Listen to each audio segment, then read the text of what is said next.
Uma vez que nós nos identificamos com a morte e com a ressurreição de Jesus, nós estamos mortos para a lei e aptos para viver com o Senhor. Olá pessoal, tudo bem? Eu sou Vitor Cavalier, seja bem-vindo a essa aula e hoje nós vamos falar sobre a lição 2 da Escola Dominical, que tem como título o Evangelho da Incircuncisão. Bem, irmãos, aqui será baseado no capítulo 2 de Gálatas. E pessoal, é interessante que essa nova revista tem como tema Gálatas, Efésios e Filemon, ou seja, serão os temas das nossas aulas durante esses dias. O texto áureo da lição diz: "E conhecendo Tiago, Cefas e João, que eram considerados como as colunas, a graça que se me havia dado, deram-nos as destras em comunhão comigo e com Barnabé, para que nós fôssemos aos gentios e eles a circuncisão." Gálatas 2:9. Pessoal, nós estamos voltando aqui depois de um tempo. A gente até preciso falar porque passei essa lacuna de tempo assim por conta de um problema que aconteceu no meu computador, e eu faço as pesquisas e deixo aqui tudo articulado dentro desse computador. Até tinha estudado uma outra lição, mas não deu para publicar por conta, sabe, da estrutura em si. Mas estamos aqui de volta. Bem, para começar a lição, é importante a gente dizer que esse estudo está ligado com o texto de Atos dos Apóstolos, capítulo 15. Lança luz sobre essa parte, esse texto das Escrituras. É interessante a gente dizer que isso até explica aquela regra fundamental para entender a Bíblia, que a Bíblia é a sua própria intérprete, ou seja, a Bíblia interpreta a Bíblia. Regra fundamental. Bem, aqui Paulo vai defender o seu ministério e vai levar esse ministério às colunas da igreja, quem são Tiago, Cefas e João, que confirmam, que validam a sua mensagem que estava levando ali aos gentios. Sabe, aqui também mostra a abrangência do evangelho da graça, que vai desde os circuncidados até os não circuncidados, rompendo culturas, rompendo nações, rompendo povos. Ali a gente vê que o evangelho de Cristo é superior a tudo isso. Bem, antes de continuarmos esse vídeo, não se esqueça de se inscrever nesse canal e também curtir esse vídeo. Assim você, como você sabe, vai estar comunicando a outras pessoas acerca desse trabalho e vai estar ajudando a palavra de Deus a chegar a outras pessoas. Bem, irmãos, olha o que o autor da lição vai falar. Paulo volta a defender o seu apostolado, tendo um acalorado embate com os judaizantes e recebendo o reconhecimento dos apóstolos em sua missão entre os gentios. Fica definido que a circuncisão não deve ser imposta aos não-judeus convertidos à fé cristã. Como eu já disse anteriormente, Paulo vai defender o seu apostolado e vai mostrar que a circuncisão não deve ser imposta aos gentios. Aliás, o próprio autor da lição vai falar que se a carta de Gálatas fosse escrita antes do concílio, bastaria mostrar às igrejas a decisão dos líderes da igreja dos apóstolos acerca da isenção da circuncisão àquelas pessoas que não eram circuncidadas ali aos gentios, digamos assim. Bem, era provável que a gente tem que considerar alguma coisa. Era provavelmente o concílio de Jerusalém que estava sendo citado aqui, né? Que tem que esse texto está interligado referente a Atos 15. Gálatas 2 e Atos 15. Mas é importante a gente destacar também o que o Wright vai explicar bem no seu comentário bíblico. Ele vai dizer que esse é o registro de Gálatas 2 dos acontecimentos paulinos em Atos 11, se a carta foi escrita à Galácia do Sul, ou Atos 15, se a carta foi escrita para a igreja de Gálatas do Norte. E a gente tem essa diferença destacada ali por Wright, PhD e ThD. Primeiro, defesa do evangelho em Jerusalém. Gálatas 2, do 1 ao 5. Aqui vai mostrar tanto o chamado quanto a nomeação de Paulo vieram de Deus. Isso era indiscutível. Mas Paulo vai à liderança apostólica para mostrar acerca dos ataques dos legalistas, que eram os defensores da lei, que estavam ali discutindo e colocando em pauta o ministério de Paulo. Bem, vamos lá. Viagem revelada a Jerusalém. Gálatas 2, 2. Olha o que é dito.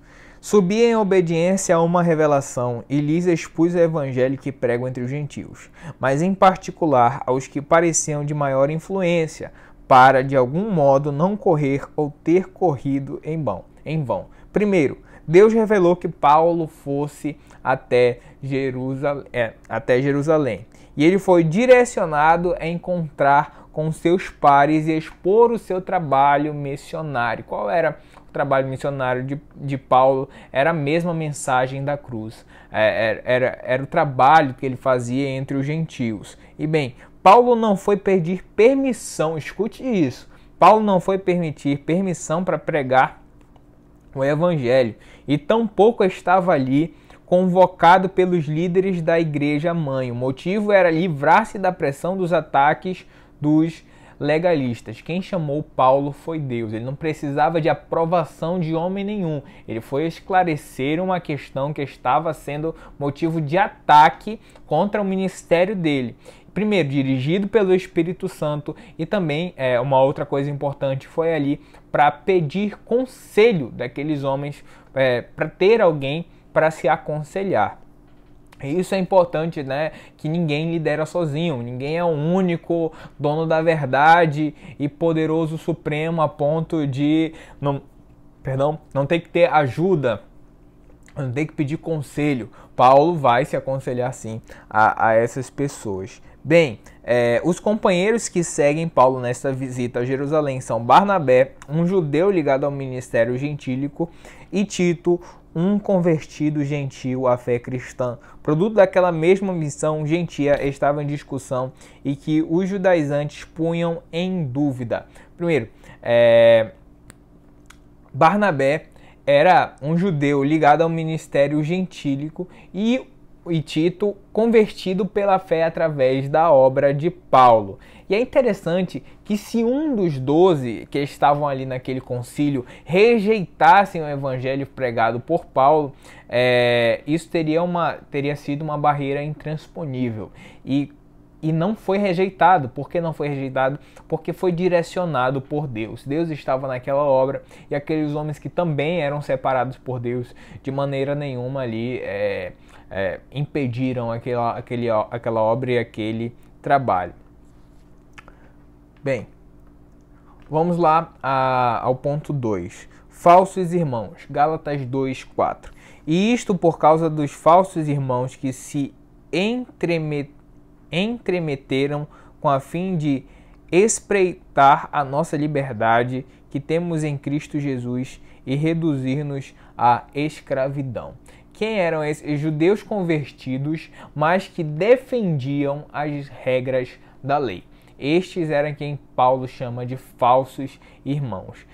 Eles tinham uma insistência na lei e que constituiu numa negação de Cristo, pelo menos na opinião de Paulo. Bateram de frente ali com Paulo e a gente percebe que essa necessidade dessas pessoas seguirem a lei anulava totalmente o sacrifício de Jesus e o que Jesus fez na cruz por amor das nossas vidas. Eram homens que defendiam ainda aquele sistema antigo, aquela aliança antiga. Bem, diante da liderança, o apóstolo faz uma denúncia. Ele fala de falsos irmãos, como nós já dissemos, referindo-se aos judeus que se diziam convertidos a Cristo.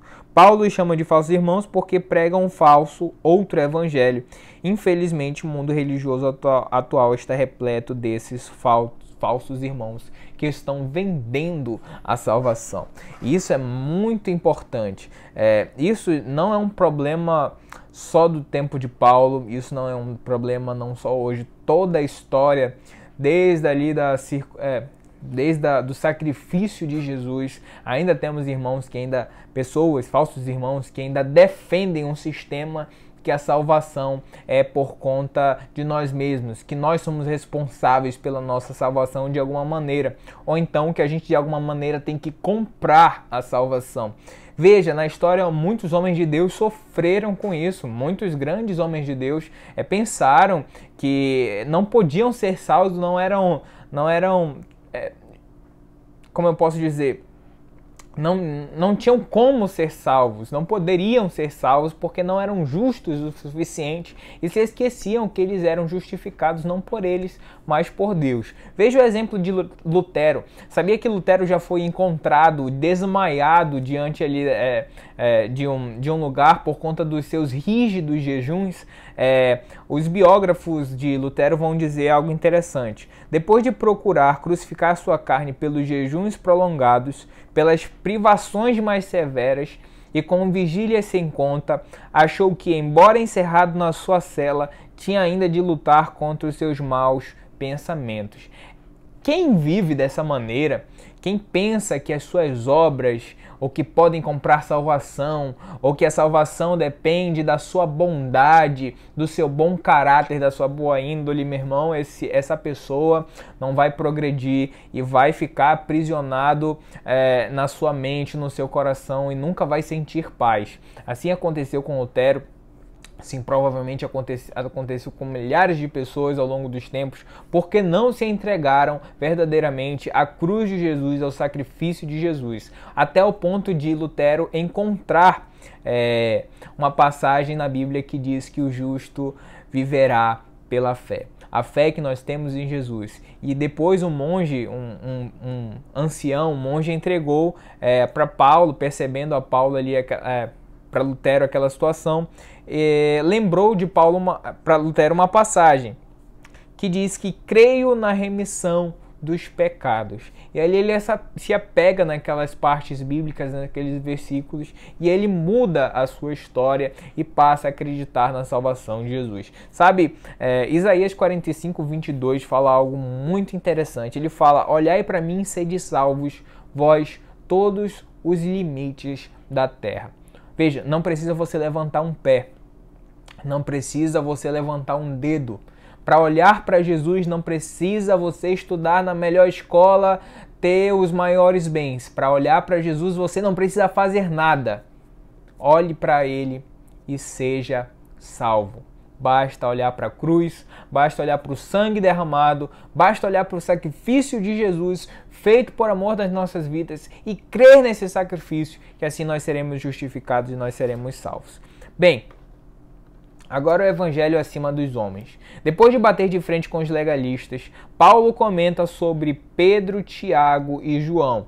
Havia uma veneração sobre esses líderes, recebiam distinções por ter recebido de forma originária a mensagem de Deus. Mas veja, ninguém é proprietário da verdade a não ser Deus. Nós, seres humanos, somos cheios de opiniões, somos cheios somos carregados das nossas convicções. E muitas vezes essas convicções são erradas. Veja, não aceite nada, nem do maior líder, nem da pessoa mais importante na igreja, se essa opinião ou se essa afirmação estiver longe da vontade e das escrituras que o nosso Deus e o evangelho que Jesus estabeleceu. Não há ninguém maior do que Jesus. Veja, Bispo McAllister fala algo interessante.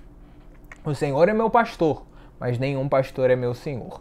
Lutero lutou contra os líderes da igreja por conta que pregavam o evangelho errado. E assim, ele ainda disse, eu aceito que me refutes, o que é refutar, contra-argumentar, convencer do contrário. Eu aceito que me convença, mas se os seus argumentos, se os seus pensamentos forem baseados nas escrituras sagradas. Fora isso, meu irmão, não tem conversa, porque a Bíblia é o manual do cristão e não há outra pessoa maior do que a Bíblia.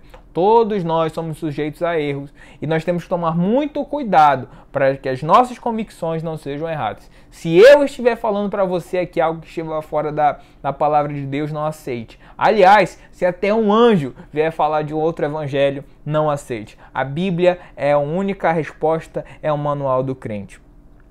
Paulo os respeitava, até se considerava menor que eles. Veja a humildade de Paulo. Ele não finge humildade, não. Ele realmente era humilde, mas ele não aceita o que estava acontecendo de errado. Não havia nada que alguém podia acrescentar à revelação que o Senhor lhe deu quanto à cruz. Isso é o que Jimmy Swaggart fala sobre Paulo. Não havia nada que pudesse ser acrescentado. Meu irmão, na Bíblia não se acrescenta e não se tira nada. A Bíblia é santa, completa e sagrada. Aquele que quiser adicionar algo está completamente errado. Bem, olha o que diz aqui. Único evangelho para os judeus e gregos.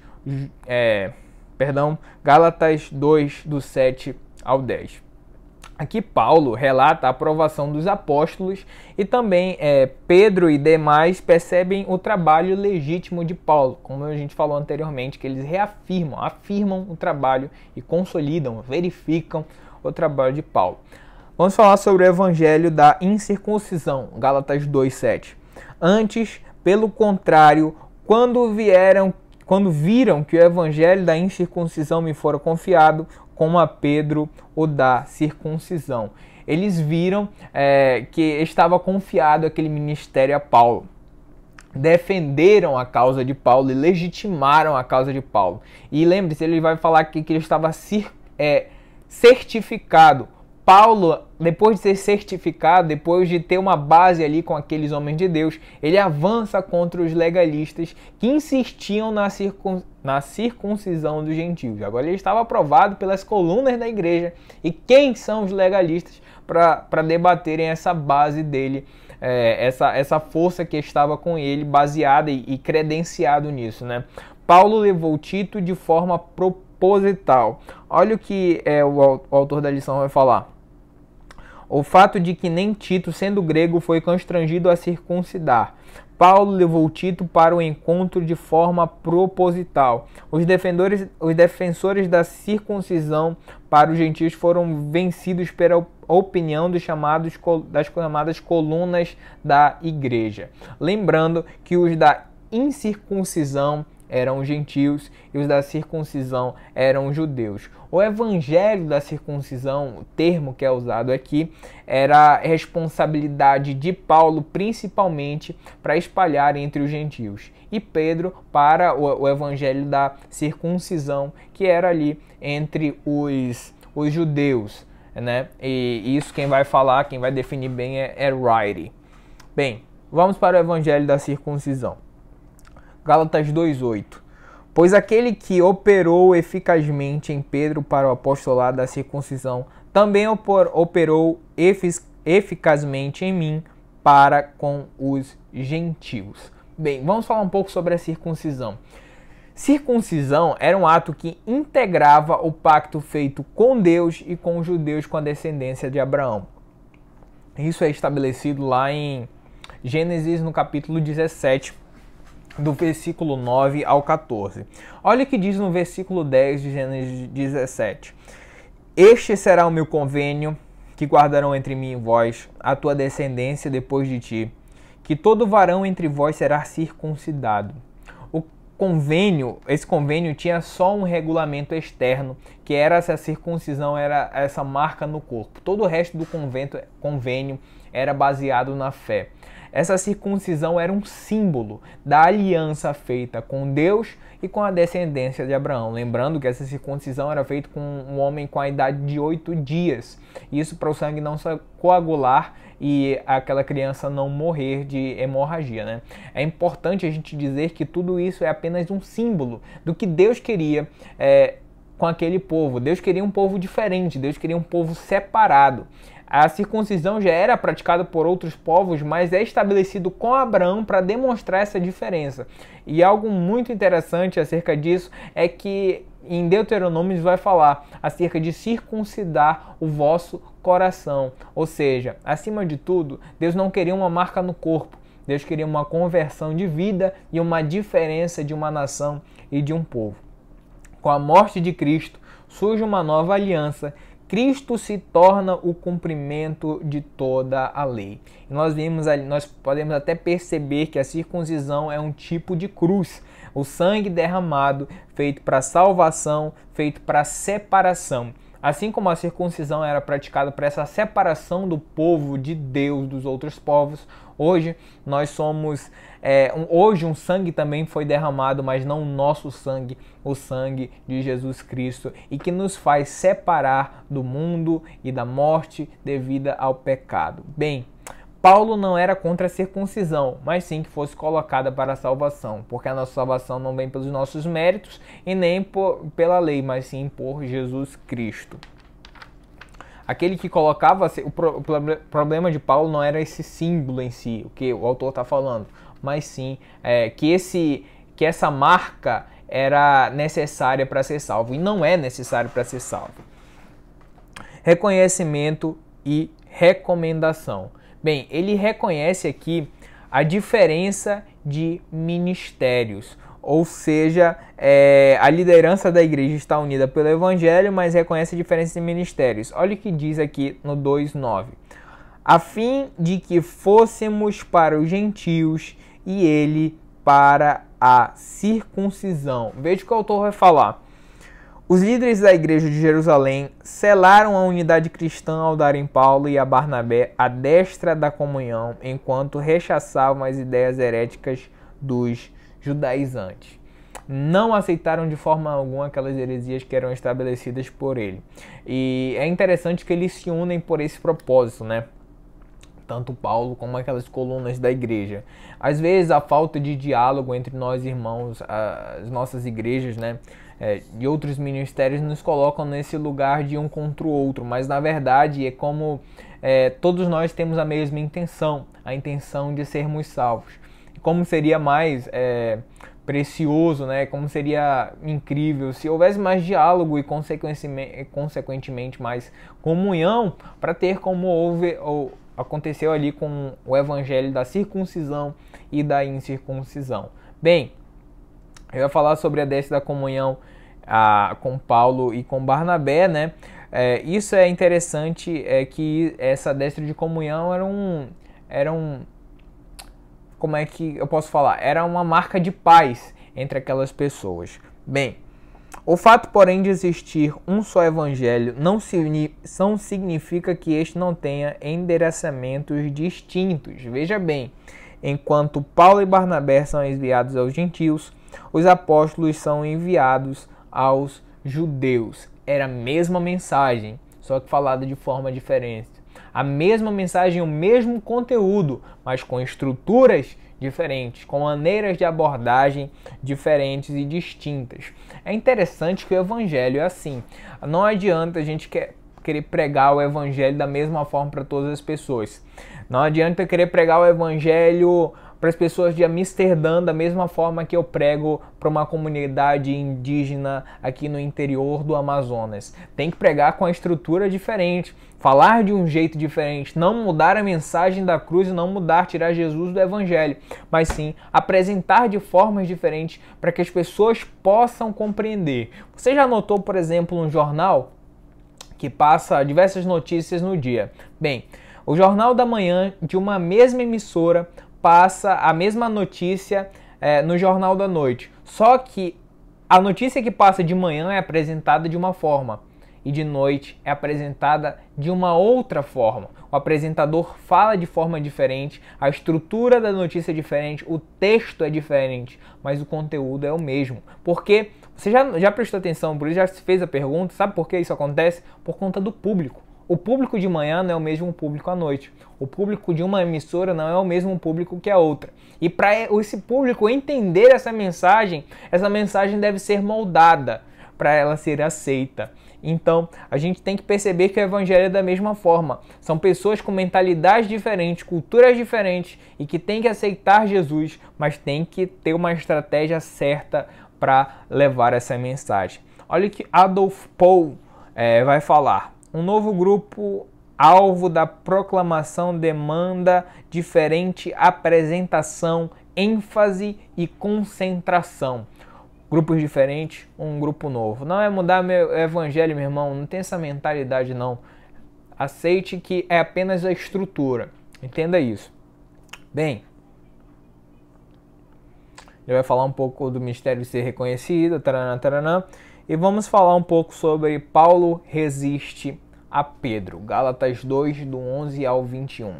Aqui nós temos um embate entre Paulo e Pedro. Pedro participa, interessante isso, Pedro participa das refeições com gentios, está ali em tese com comunhão com os gentios, até a chegada de um grupo de judeus, quando Pedro deixa de fazer isso.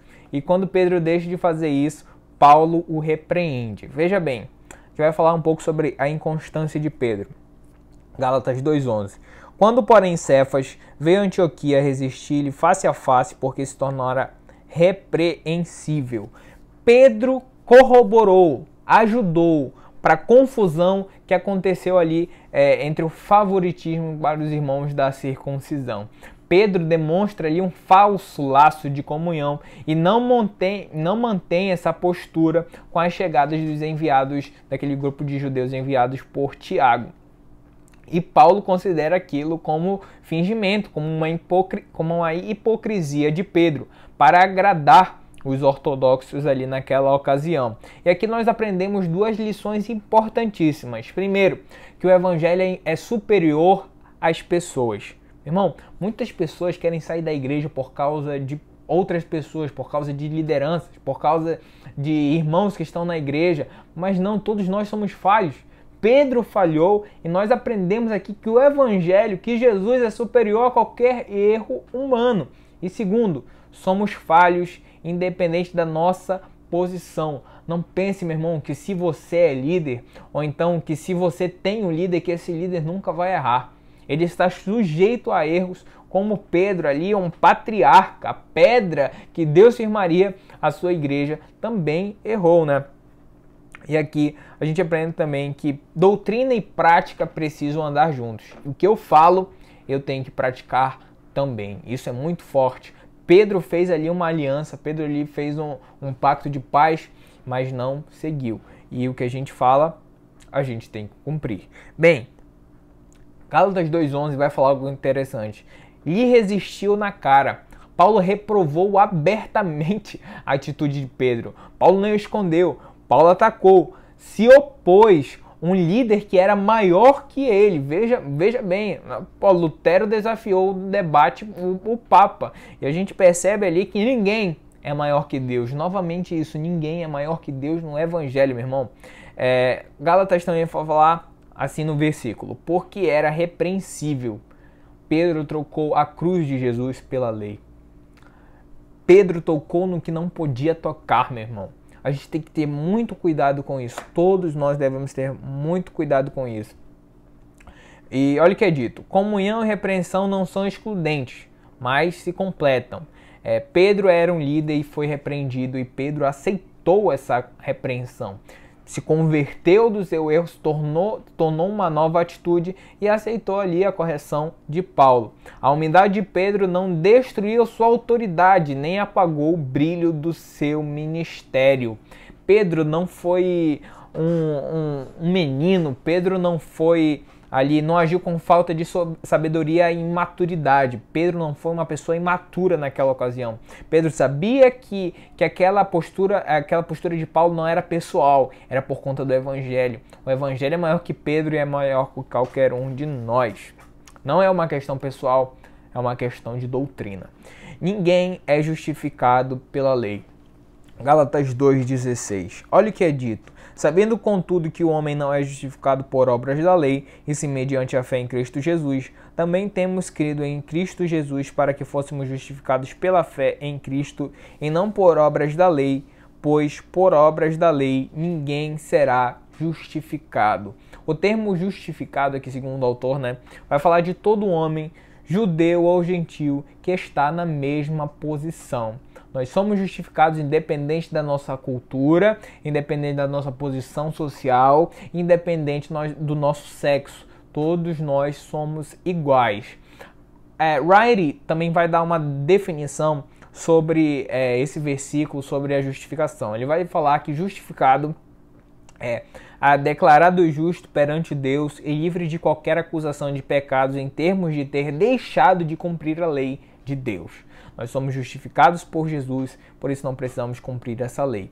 O homem não é justificado pela lei, porque pela lei é impossível ser salvo. Por isso Jesus é o único caminho, a cruz de Jesus é o único caminho, porque ele nos deu a graça e através do seu sacrifício.